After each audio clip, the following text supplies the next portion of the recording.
Welcome to the Volhard Pack Podcast. My name is Livy, and I have Ariel joining us today. Ariel is the other nutritionist for Volhard Dog Nutrition. And let's start from the beginning, Ariel. What is your role? And tell us about your background before joining Volhard. Hi, Livy. It's great to be here. My current role is one of the nutritionists at Volhard Dog Nutrition, where I came from prior to joining the Volhard team, as I actually worked for one of the big box pet stores, where we sold live animals along with pet food, so cat food, dog food, even all the way to guinea pig and ferret food. That's great. Did they have guinea pigs and ferrets at the pet store or just? They sure did, and boy, did they teach me a lot. Oh, did they? Like what?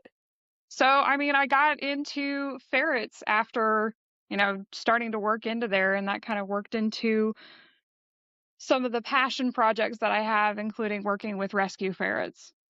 Oh, cool. Can you expand on that a little bit? What drew you to ferrets? Well, so when I first started working there was a ferret that actually had Waardenburg syndrome. So what that means for ferrets is that their eyes are further apart. They don't open their mouths as much, so sometimes they can have difficulty eating. And they're generally, when a color coat is associated with it, such as like a blaze color coat or even a dark-eyed white color coat, they will be deaf. So this particular ferret was deaf and had Waardenburg syndrome in ferrets, and he took a little bit more care, and I ended up adopting him, bringing him home, and then started working with a ferret rescue that's over in Georgia. And that kind of turned into a passion project of working with ferrets and educating people about that they are difficult exotics. They are not to be caged always animals. That's funny because my friends had ferrets growing up and they definitely lived in a cage or they had like a ferret ball, like one of those gerbil balls. But I think that they always escaped. Yeah. Ferrets have the brain capacity of a 3-year-old, so they're super, super smart. They require like big open areas. The ferrets that I have actually have their own bedroom, so they run around all day, and they have a cage, but it's open all the time at the bottom. They just enjoy the hammocks that are hanging there. That's so cool. So when you previously said about the ferret being white and blind, is that similar to genetics in dogs like double merle and whatnot? Somewhat. With ferrets, it's like it's over 50% of ferrets that are white and have black eyes end up being deaf. And then the ferrets that have the blaze color coding, so that means they kind of have a stripe down their head, it's more like 75% of those guys are deaf. And so that paired with the Waardenburg syndrome, made that first ferret a very special case. But the being deaf associated with the color coat has a lot to do, unfortunately, with inbreeding in the United States. Okay. Yeah, I said blind. I guess I meant being deaf. So I guess I never thought about people actually just inbreeding ferrets, but I don't know why I wouldn't have thought about that because people do that with other animals all the time. So that's really interesting that, you started with that. Don't they do some type of similar testing on ferrets that they do with dogs? Don't they have similar renal issues, or am I mixing that up? Ferrets can suffer from adrenal disease. Adrenal. It is a very common issue. And, there's actually current studies being done right now out of the University of Georgia to kind of figure out how we can better take care of ferrets, because ferrets have long been used as research animals. So we're finally giving research back for them, for their benefit. Okay, that's really interesting.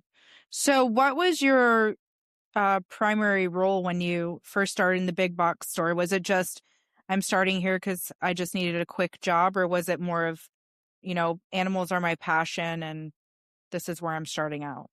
It definitely was I'm going through school and animals are my passion.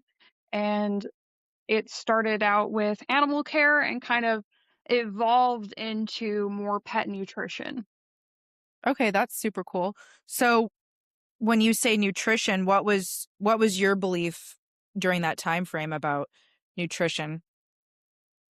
So honestly, when I first started out at the big box store and even through my childhood, we didn't know any better. We were definitely in that category of uneducated, but thought we were doing the right thing. My cat growing up ate, a kibble that came from one of those big buy in bulk stores. So it Oh was gosh, yes. not a good quality. I mean, me Um, too.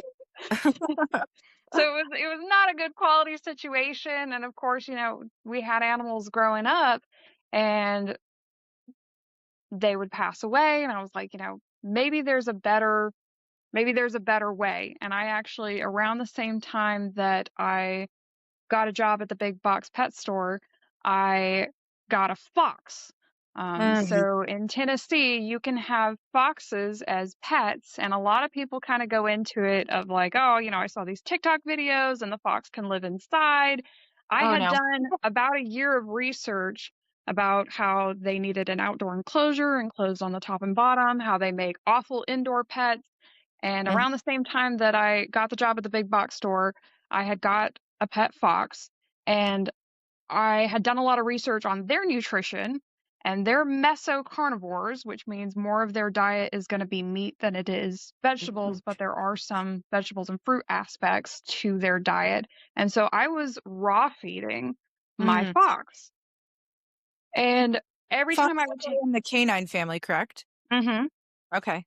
And every time I would take that fox to the vet, they were like, he's outstanding. He looks great. Everything, blood work, coat condition, teeth, everything looks great.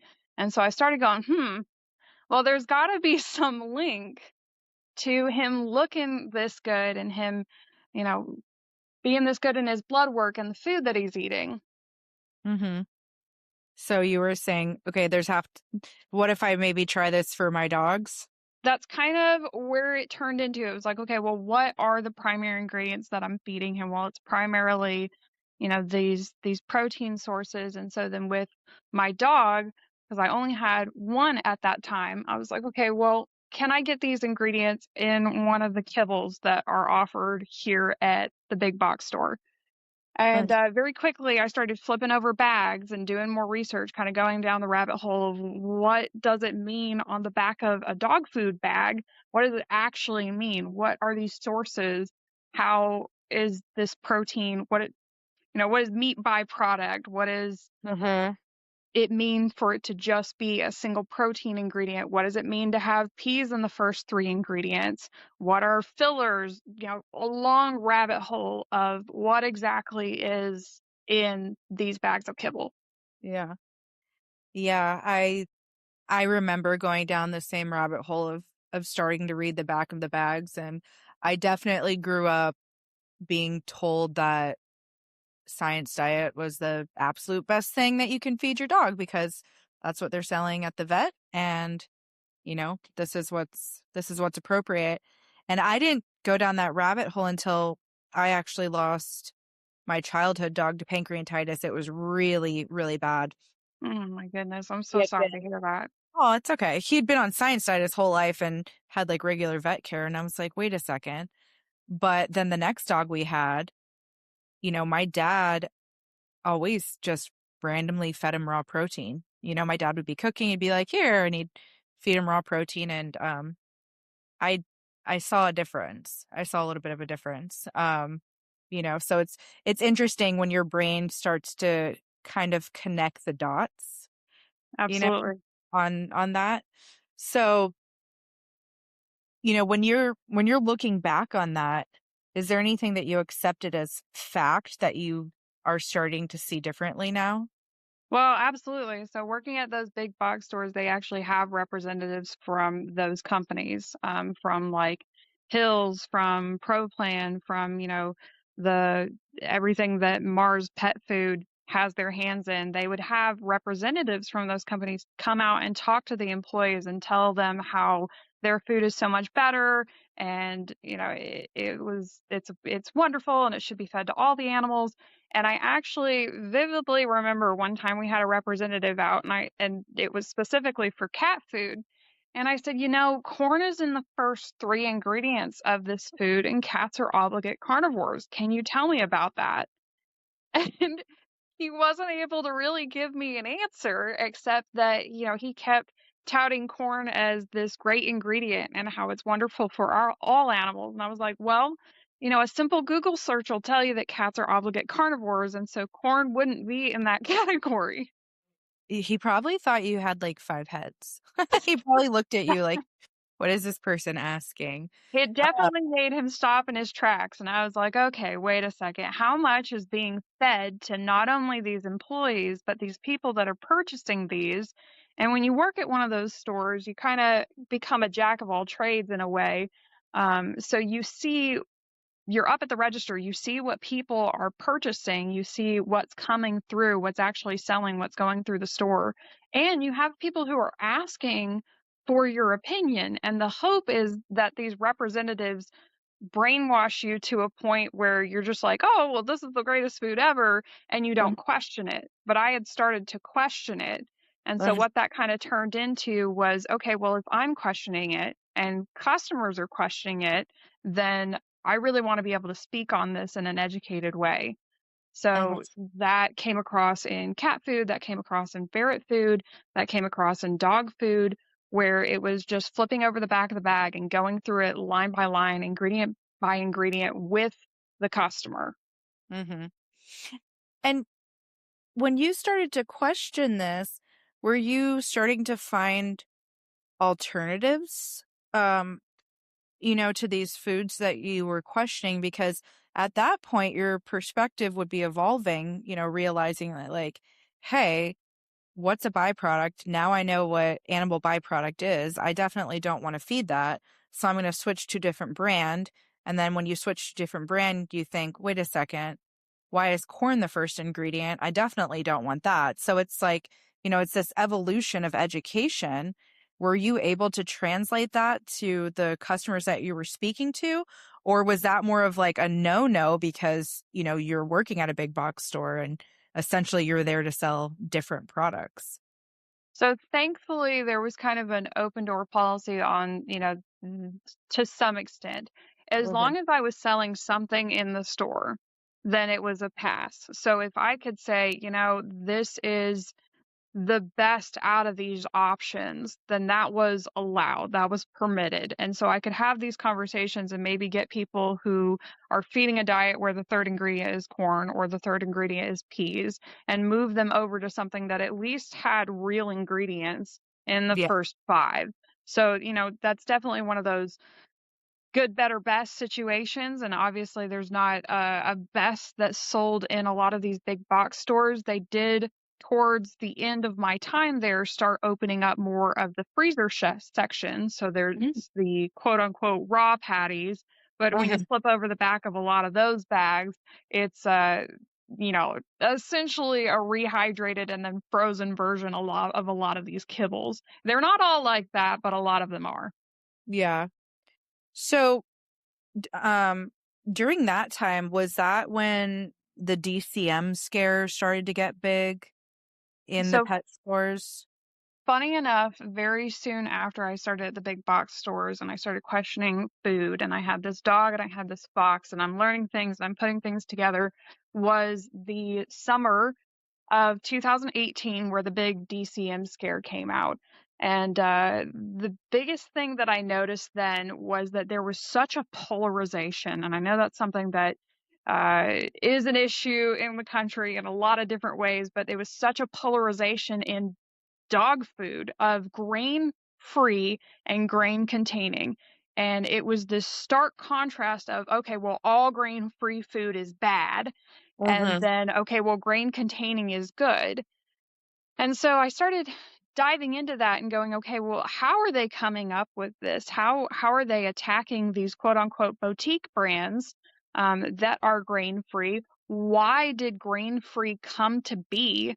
And the reason that a lot of grain-free companies came to be is like way back, like 10 years prior to this DCM scare, there was research coming out of like, okay, well, maybe dogs don't need that much grain.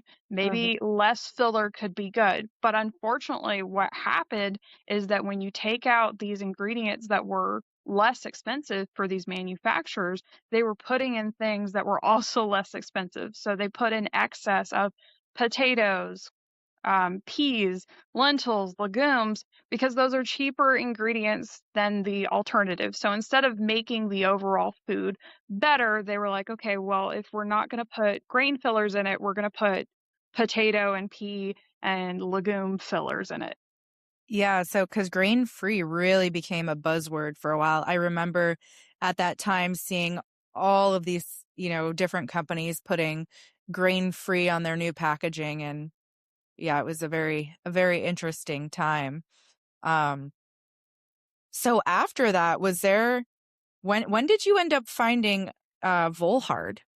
So Volhard actually came later down the line after I had kind of become somebody that a lot of the customers would come to and say, what is your opinion? What research have you done? You've done the legwork. I haven't. Can you summarize it? Can you explain it to me? I started going, there's there's a better way to do this. There's a better way for dogs to get access to fresh food. It's not kibble. It's not this freezer stuff. What's a better way of doing it? So then I went down the rabbit hole of, okay, I'm raw feeding my fox. What does that look like for a dog? And at that point, I had gotten a couple more dogs and I was like, okay, well, this is now a bigger scale. So I was like, is there a way to raw feed them and do that correctly? And I toyed with it. I did the work. I exhausted my time and my resources sitting there and grinding up food and measuring things out. And I was like, okay, well, there's got to be an easier way. I don't want to do kibble. I don't want to do freezer food, but fresh food, raw food is very meticulous and time consuming. So then Mhm. I kind of came across Volhard where it was fresh protein, water, hydration, and a base mix that takes care of all the vitamins and minerals and the vegetables and the herbs. And I was like, wow, that's the perfect solution. That's the perfect middle ground. 'Cause it's easy too.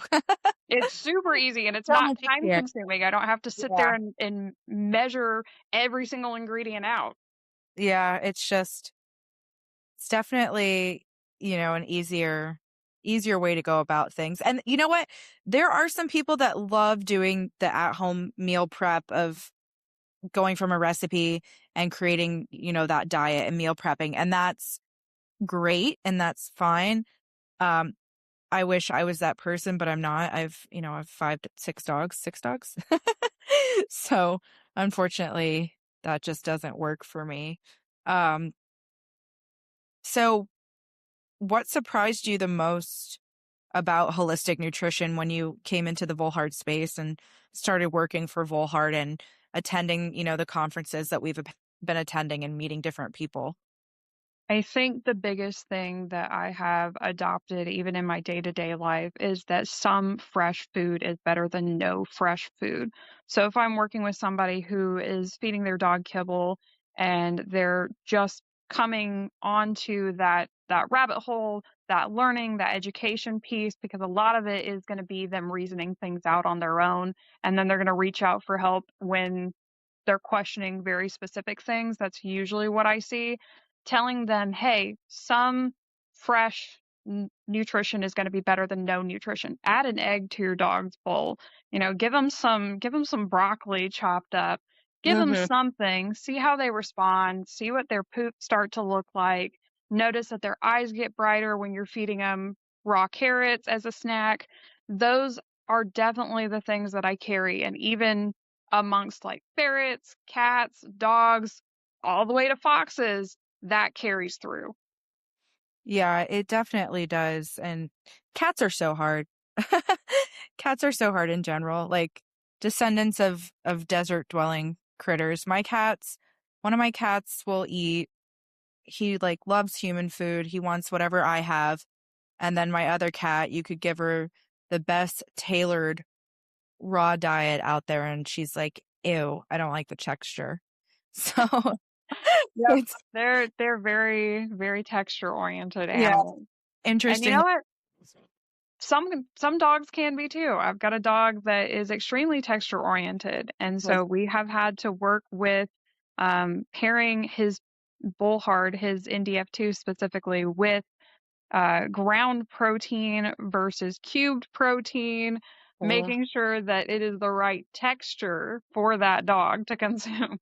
yeah, that's how Tourmaline is. She's like, if it isn't the right texture for her on top of being raw, she like gags. She's like, no, this isn't working today. And so she does a lot better with like the ground texture as well. Um, and I agree with you. You know, some fresh food is better than no fresh food, right? And it's the small achievable goals. And nutrition does balance out over time, but you know, some fresh food does make a difference. Are there any success stories that have stayed with you? I mean, some of my personal dogs, definitely the ones that I see on a day-to-day basis, I can speak to a little bit more. So like um I do have double merles, so I have three double merle dogs, and all of them are deaf, and one of them is vision impaired, and one of those double merles is actually the picky dog. So Mm, along with them being kind of genetically off the bat set back a little bit. If a dog in the household is going to get sick, it's probably going to be one of those guys, just because their system isn't set up for success. They're backyard bred dogs. That's why they're double merles. It's somebody uneducated slapping two dogs together and wanting to make a profit out of the puppies when they could have done a Google search and realized you don't put two merle dogs together.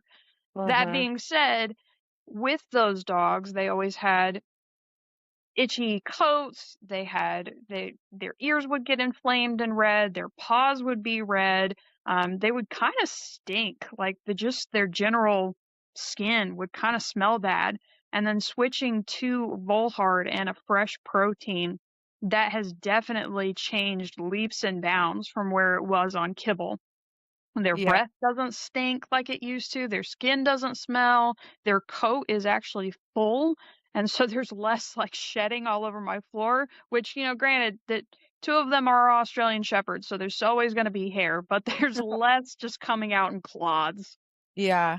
That's how my border collie mix is. She came to us as a bottle baby. She was the runt, and I don't know if like the mom kicked her out or the other puppies did, but she came from a backyard farm, and she has had the most problems out of all of my dogs. Just same thing with skin, with just everything.